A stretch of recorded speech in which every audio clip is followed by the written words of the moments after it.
ಬೆಂಗಳೂರಿನ dairy circle ಹತ್ರ ಹಾಡಹಗಲೇ ಸುಮಾರು 7 ಕೋಟಿ ರೂಪಾಯಿ ದರೋಡೆ ಮಾಡಲಾಗಿದೆ. ಎಟಿಎಂಗಳಿಗೆ ದುಡ್ಡು ಹಾಕೋದಿಕ್ಕೆ ಹೋಗ್ತಿದ್ದ ಸಿಎನ್ಎಸ್ ಗಾಡಿಯನ್ನು ಹೈಜಾಕ್ ಮಾಡಿ ಆಮೇಲೆ ಡೈರಿ ಸರ್ಕಲ್ ಫ್ಲೈಓವರ್ ಹತ್ರ ನಿಲ್ಲಿಸಿ ಸುಮಾರು 7 ಕೋಟಿ ರೂಪಾಯಿ ದುಡ್ಡನ್ನು ದೋಚಿಕೊಂಡು ಹೋಗಿದ್ದಾರೆ. ಈ ಸಂಬಂಧ ಎಫ್ಐಆರ್ ದಾಖಲಾಗಿದೆ. ಹಾಗಾದ್ರೆ ಬೆಂಗಳೂರಿನ ಒಂದು ಪ್ರೈಮ್ ಪ್ಲೇಸ್ನಲ್ಲಿ ಅತಿದೊಡ್ಡ ದರೋಡೆ, ಅದು ಹಾಡಹಗಲೇ ನಡೆದಿದ್ದು ಹೇಗೆ? ಇಲ್ಲಿ ಖದೀಮರು ತೋರಿಸಿದ ಕೈಚಳಕ ಎಂತಾದ್ದು? ದರೋಡೆಗೆ ಆ ಬ್ರಿಡ್ಜ್ನೇ ಈ ಕಳ್ಳರು ಯಾಕೆ ಆಯ್ಕೆ ಮಾಡ್ಕೊಂಡ್ರು? ಈಗ ಇದರ ಸ್ಥಿತಿಗತಿ ಏನಾಗಿದೆ? ಬೆಂಗಳೂರಲ್ಲಿ ಆರ್ಬಿಐ ಅಧಿಕಾರಿಗಳ ಸೋಗಿನಲ್ಲಿ ಬಂದ 6 ಜನ ದರೋಡೆಕೋರರು ಹಾಡಹಗಲೇ ದೊಡ್ಡ ದರೋಡೆ ಮಾಡಿದ್ದಾರೆ.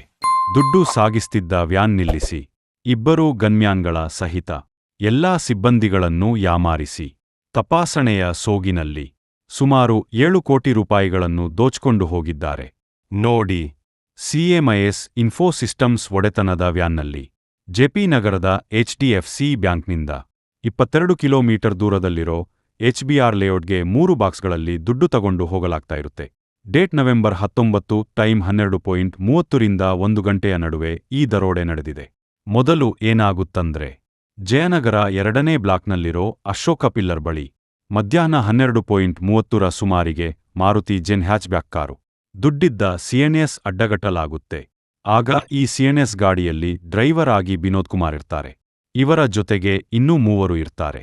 ಕಸ್ಟೋಡಿಯನ್ ಅಫ್ತಾಬ್ ಮತ್ತು ಗನ್ಮ್ಯಾನ್ಗಳಾದ ರಾಜಣ್ಣ ಮತ್ತು ತಮ್ಮಯ್ಯ. ಆಮೇಲೆ ಒಂದು ಇನ್ನೋವಾ ಕಾರಿನಿಂದ 3 ಇಳಿದು ಬರ್ತಾರೆ. ಸಿಎನ್ಎಸ್ ವ್ಯಾನ್ನಲ್ಲಿದ್ದವರಿಗೆ, ನಾವು ಆರ್ಬಿಐ ಆಫೀಸರ್ಸ್, ನಿಮ್ಮ ಸಂಸ್ಥೆ ಆರ್ಬಿಐ ಗೈಡ್ಲೈನ್ಸ್ಗಳನ್ನು ಉಲ್ಲಂಘನೆ ಮಾಡಿರೋ ದೂರು ಇದೆ. ಹೀಗಾಗಿ ನಿಮ್ಮ ಸ್ಟೇಟ್ಮೆಂಟ್ಗಳನ್ನು ನಾವು ದಾಖಲಿಸಿಕೊಳ್ಳಬೇಕು ಅಂತ ಇನ್ನೋವಾ ಕಾರಿನಲ್ಲಿ ಬಂದ ಖದೀಮರು ಹೇಳ್ತಾರೆ. ಇದನ್ನ ಸಿಎನ್ಎಸ್ ಗಾಡಿಯಲ್ಲಿದ್ದ ಸಿಬ್ಬಂದಿಗಳು ಪರಿಶೀಲನೆ ಮಾಡೋದಿಕ್ಕೆ ಹೋಗೋದಿಲ್ಲ. ಅವರ ಮಾತುಗಳನ್ನು ಸುಲಭವಾಗಿ ನಂಬ್ತಾರೆ. ರಾಜಣ್ಣ ಮತ್ತು ತಮ್ಮಯ್ಯ ಅನ್ನೋ 2 ಗನ್ಮ್ಯಾನ್ಗಳನ್ನು ತಮ್ಮ ಲೈಸೆನ್ಸ್ ಸಿಂಗಲ್ ಬ್ಯಾರೆಲ್ ಬಂದೂಕುಗಳನ್ನು ಸಿಎನ್ಎಸ್ ಗಾಡಿಯಲ್ಲೇ ಬಿಟ್ಟು ಕಸ್ಟೋಡಿಯನ್ ಅಫ್ತಾಬ್ ಜೊತೆಗೆ ಇನ್ನೋವಾ ಕಾರಿನಲ್ಲಿ ಕೂತ್ಕೊಳ್ತಾರೆ.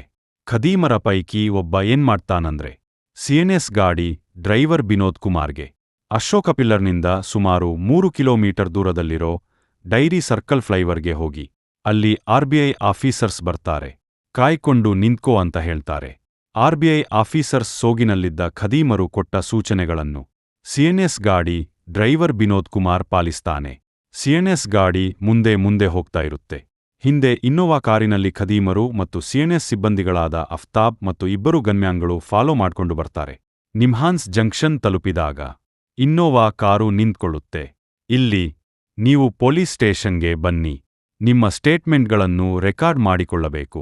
ಆದ್ರೆ ಅದಕ್ಕೂ ಮೊದಲು ನಾವು ಕ್ಯಾಶ್ ಇರೋ ಬಾಕ್ಸ್ಗಳನ್ನು ಆರ್ಬಿಐಗೆ ತೆಗೆದುಕೊಂಡು ಹೋಗ್ಬೇಕು ಅಂತ ಸೂಚನೆಗಳನ್ನು ಕೊಡ್ತಾರೆ. ಅದರಂತೆ ಇನ್ನೋವಾ ಕಾರಿನಿಂದ ಇಳಿದ ಕಸ್ಟೋಡಿಯನ್ ಅಫ್ತಾಬ್ ಮತ್ತು ಗನ್ಮ್ಯಾನ್ಗಳಾದ ತಮ್ಮಯ್ಯ ಮತ್ತು ರಾಜಣ್ ಸಿದ್ದಾಪುರ ಪೊಲೀಸ್ ಸ್ಟೇಷನ್ ಕಡೆಗೆ ನಡ್ಕೊಂಡು ಹೋಗ್ತಾರೆ. ಇನ್ನೊಂದು ಕಡೆ ಸಿಎನ್ಎಸ್ ಗಾಡಿ driver Vinod Kumar dairy circle ಫ್ಲೈಓವರ್ಗೆ ಹೋಗಿ ಆರ್ಬಿಐ ಆಫೀಸರ್ಸ್ ಬರ್ತಾರೆ ಅಂತ ಕಾಯ್ಕೊಂಡು ನಿಂತ್ಕೊಂಡಿರ್ತಾನೆ. ಸ್ವಲ್ಪ ಹೊತ್ತಲ್ಲೇ ಖದೀಮರಿದ್ದ Innova car dairy circle flyover ಮೇಲೆ ನಿಂತ್ಕೊಂಡಿದ್ದ ಸಿಎನ್ಎಸ್ ವ್ಯಾನ್ ಹತ್ರ ಬಂದು ನಿಂತ್ಕೊಡುತ್ತೆ. ಡ್ರೈವರ್ ವಿನೋದ್ ಕುಮಾರ್ಗೆ ಬಂದೂಕು ತೋರಿಸ್ತಾರೆ. ದುಡ್ಡಿರೋ ಬಾಕ್ಸ್ಗಳನ್ನು ಮತ್ತೊಂದು ಕಾರ್ಗೆ ಶಿಫ್ಟ್ ಮಾಡ್ತಾರೆ. ಕಣ್ಮುಚ್ಚಿ ತೆಗೆಯೋವಷ್ಟರಲ್ಲಿ ಸಿಎನ್ಎಸ್ ಗಾಡಿಯನ್ನು ಅಲ್ಲೇ ಬಿಟ್ಟು ಓಡಿ ಹೋಗ್ತಾರೆ. ಈ ದರೋಡೆಕೋರರು ಬಂದಿದ್ದ ಕಾರಿನಲ್ಲಿ ಗೌರ್ಮೆಂಟ್ ಆಫ್ ಇಂಡಿಯಾ ಅಂತ ಬರೆಸಿರ್ತಾರೆ. ಅದರ ನಂಬರ್ ಪ್ಲೇಟ್ K03NC 8052 ಕೂಡ ಫೇಕ್ ಆಗಿರುತ್ತೆ. ಅದು ಕಲ್ಯಾಣ ನಗರದ ವ್ಯಕ್ತಿಯೊಬ್ಬರಿಗೆ ಸೇರಿದ ಕಾರ್ ನಂಬರ್ ಆಗಿರುತ್ತೆ. 2018ರಲ್ಲಿ ರಿಜಿಸ್ಟರ್ ಆಗಿರುತ್ತೆ. ಇಲ್ಲಿ ದರೋಡೆ ಮಾಡೋದಿಕ್ಕಂತನೇ ಫೇಕ್ ನಂಬರ್ ಪ್ಲೇಟ್ ಬಳಸಿಕೊಂಡಿರೋ ಕನ್ಫರ್ಮ್ ಆಗಿದೆ. ಇನ್ನೊಂದು ವಿಚಾರ ಏನಂದ್ರೆ, ಸರಿಸುಮಾರು 12:30 ರಿಂದ 12:40 ಒಳಗೆ ಈ ದರೋಡೆ ಮಾಡಿ ಓಡಿ ಹೋದ್ರು ಅಂತ ಹೇಳಲಾಗ್ತಿದೆ. ದುಡ್ಡು ಶಿಫ್ಟ್ ಮಾಡಿದ ಜಾಗದಲ್ಲಿ ಸಿಎನ್ಎಸ್ ಗಾಡಿಯಲ್ಲಿ ಡ್ರೈವರ್ ಮಾತ್ರ ಇರ್ತಾನೆ.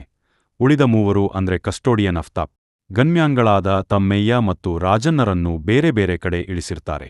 3ರನ್ನು ಪೊಲೀಸ್ ಸ್ಟೇಷನ್ಗೆ ಬನ್ನಿ ಅಂತ ಹೇಳಿರ್ತಾರೆ. 4ರ ಹತ್ರಾನೂ ಮೊಬೈಲ್ ಕಿತ್ಕೊಂಡಿರ್ತಾರೆ.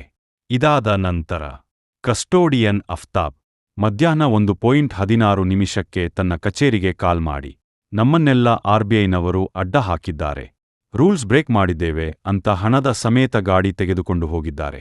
ಡ್ರೈವರ್ಗೆ ಕಾಲ್ ಮಾಡಿದ್ರೆ ರಿಸೀವ್ ಮಾಡ್ತಿಲ್ಲ ಅಂತ ಹೇಳ್ತಾನೆ. ಆಗ ಮ್ಯಾನೇಜರ್ ಗೊತ್ತಾಗುತ್ತೆ, ಎಟಿಎಂಗೆ ಹೋಗ್ತಿದ್ದ ಹಣ ರಾಬರಿ ಆಗಿದೆ ಅಂತ. ಆಗ ಪೊಲೀಸರಿಗೆ ಮಾಹಿತಿ ಕೊಡ್ತಾರೆ.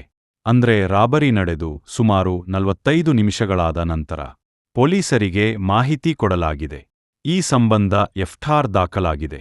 ಎಫ್ಐಆರ್ನಲ್ಲಿ ಡಕಾಯಿತಿ ಅಂತ ಉಲ್ಲೇಖ ಮಾಡಲಾಗಿದೆ. ಇದಿಷ್ಟು ದರೋಡೆ ಹೇಗ್ ನಡೀತು ಅನ್ನೋದರ ಮಾಹಿತಿ. ಈಗ ಈ ದರೋಡೆ ಮಾಡೋದಿಕ್ಕೆ ಈ ಖದೀಮರು ಹೇಗೆಲ್ಲ ಪ್ಲಾನ್ ಮಾಡಿದರು ಅನ್ನೋದರ ಬಗ್ಗೆ ಚರ್ಚೆ ನಡೀತಾ ಇದೆ. ಈ ದರೋಡೆಯನ್ನು ವೆಬ್ ಸೀರೀಸ್ ನೋಡಿ ಅದರ ಪ್ರಕಾರ ಮಾಡಿದ್ದಾರಾ ಅನ್ನೋ ಅನುಮಾನ ಕೂಡ ವ್ಯಕ್ತ ಆಗಿದೆ. ಆ ಪ್ರೀಪ್ಲಾನ್ಗಳ ಪ್ರಕಾರ 3 ಪೊಲೀಸ್ ಸ್ಟೇಷನ್ಗಳು ಸೇರೋ ಸ್ಥಳದಲ್ಲಿ ವಾಹನ ಬಿಡೋದು ಕೂಡ ಪ್ಲಾನ್ ಮಾಡಲಾಗಿತ್ತು ಅನ್ನೋ ಅನುಮಾನ ಪೊಲೀಸ್ ತನಿಖೆ ವೇಳೆ ವ್ಯಕ್ತ ಆಗಿದೆ. ನೋಡಿ ಇದು ಹೇಗಿದೆ ಅಂದ್ರೆ, ಸಿಎನ್ಎಸ್ ವಾಹನ ದರೋಡೆ ಆಗಿರೋ ಫ್ಲೈ ಓವರ್ ಇದೆಯಲ್ಲ, ಅದು 3 ಪೊಲೀಸ್ ಸ್ಟೇಷನ್ಗಳಿಗೆ ಬಾರ್ಡರ್ ಆಗುತ್ತೆ.